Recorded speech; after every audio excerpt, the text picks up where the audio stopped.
What you mean you don't know Pana? She's dope.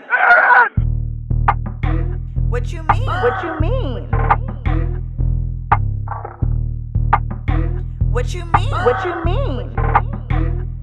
What is poppin' YouTube? Welcome back to my channel. It's your girl Dopeaxxpana, and today is day 4 of Dopesimber, guys. If you haven't already, make sure you guys hit the subscribe button. I am dropping 25 uploads this month, counting all the way down to Christmas, and they are videos that you guys don't want to miss. So today we are doing a repigmentation video. My client is going from blonde to black, and if you have ever tried this at home and you have not repigmented your hair, then this is why your hair turns that muddy green or grayish color. So today we're going to be talking about that a little bit. So before my client can go back to black, we need to repigment and re-put those tones in that we basically bleached through to get to a higher level. And so I'm going to be putting red on my client's hair today, and I have talked about this in a couple of different color videos that I've done before. I remember when I took Bree back to black, I did a repigmentation video as well, but I'm going to go ahead and apply this anywhere that I see blonde, and her roots are virgin, and so I'm not going to be touching anything above where it's blonde for a couple different reasons. Number one, I don't want to process any of that because, like I said, it is virgin hair. And number two, if she ever decides to lift her hair again, and let's just say like I did put the red up there, when lifting through, you will definitely see that in the process. And so yeah, you just want to leave the virgin hair alone. There's no reason to process it for no reason. And also when I go ahead and put the darker color on there, I'm not going to be touching the roots either. I'm just going to color match to that. So there's no reason for me to put this color up there. I am using Mitchel the color, and you're going to pick a color red that is the same level as your client's natural hair. So that's why I am using a brighter red on this blonde area. You can go in with any type of warm tones, like any oranges or like copper tones. You basically just want to put in those tones that we bleached through to get to a level 9. My client's hair looks a little bit lighter than it is, but she is about a level 9, and we're going to be taking her down to a level 4.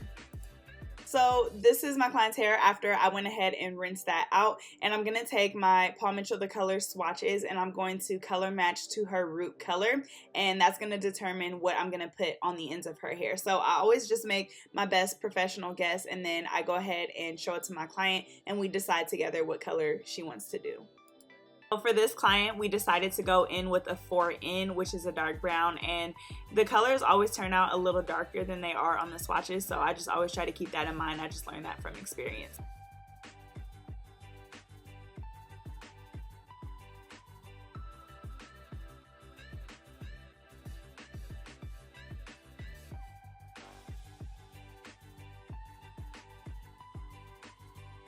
So for the red hair color, I did go in with 10 volume just to kind of deposit that color. When I am going in with this 4N, I'm going to use 20 volume just because I wanted it to stick a little bit more, and sometimes it is hard to really get that color to pick up the first time through, and so I just wanted to really make sure that it grabbed everywhere. So I'm going to go ahead and dry my client's hair. It doesn't have to be 100% dry, but I do make sure that it is about 90% dry before I apply the products to her hair, and then we're just gonna let that sit and process. Like I said, we're gonna cover up all of the red. You want to make sure that you don't miss anything, because obviously when you're done you will have little bright red pieces and you don't want that. So you're gonna make sure that you saturate everything really well, but like I said, I'm not really touching that root because we are just color matching to it.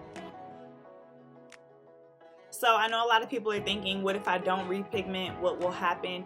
And there's a couple things. First, I want to say, if you're going down like 1 or 2 levels, you don't really need to repigment. It's when you're going down about 4 to 5 levels.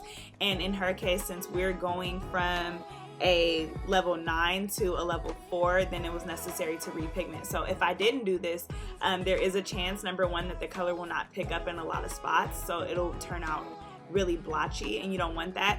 Or when you put it on there, it's gonna like turn that muddy green color, or it could potentially fade to that. And it's very common when you are going back down for your color to not stick as well. Like sometimes you have to do multiple applications, so when that is fading, you'll get that muddy, nasty green color. And a lot of people who, you know, color their hair at home or going from like light to dark don't really know about repigmenting. So last thing is, I just want to say I went in with permanent color. And so if my client was someone who was like, oh, I'm gonna be going lighter again, like I always ask, you know, what's your plans for your hair? If the dark hair is gonna be like a thing for a minute, then I go in with permanent color. If they were kind of like unsure, like, oh, I'm gonna be going lighter again soon, then I wouldn't go in with permanent color. I might use like a demi, or I never actually tried it with toner, so I don't know if that would work. But yeah, I just, you know, you just want to play it by ear. But for this look, I did use permanent color. So here's the finished look. You guys can see that it is matching beautifully. I just want to stress that I am a licensed professional, so if you guys are not licensed, I would always recommend going to a licensed professional whenever you guys are thinking about doing any chemical services to your hair. It is very easy to make mistakes. It is very easy to damage your hair. Usually when you make color mistakes, a lot of them are fixable when it comes to tones and achieving different colors. But I just highly recommend that you guys go to someone who is a licensed professional. But I do also love to give tips to those who are adamant about being DIYers. There's definitely nothing that I have against that as well. Today I'm not doing any real styling. I'm just gonna go ahead and blow my client out. As always, I will link all of the products that I use in the description section, so make sure you guys go ahead and check that out, down to the blow dryer and the dimming brush. And so yeah, I'm gonna let you guys watch me do this blow dry.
So yes guys, I have been dropping a couple color videos during December. I just have been trying to like switch up my content, and I've just been doing a lot of color lately too. So I'm super excited to share that with you guys. If you guys like the color videos, let me know in the comment section down below, and I will definitely keep them coming for you guys. But this is pretty much the finished product. I'm gonna go ahead and show you guys how beautifully we color matched this on my client. I'm super excited for the way that this turned out, and she's actually going to be getting a sew-in in a couple days, so I didn't really need to do anything.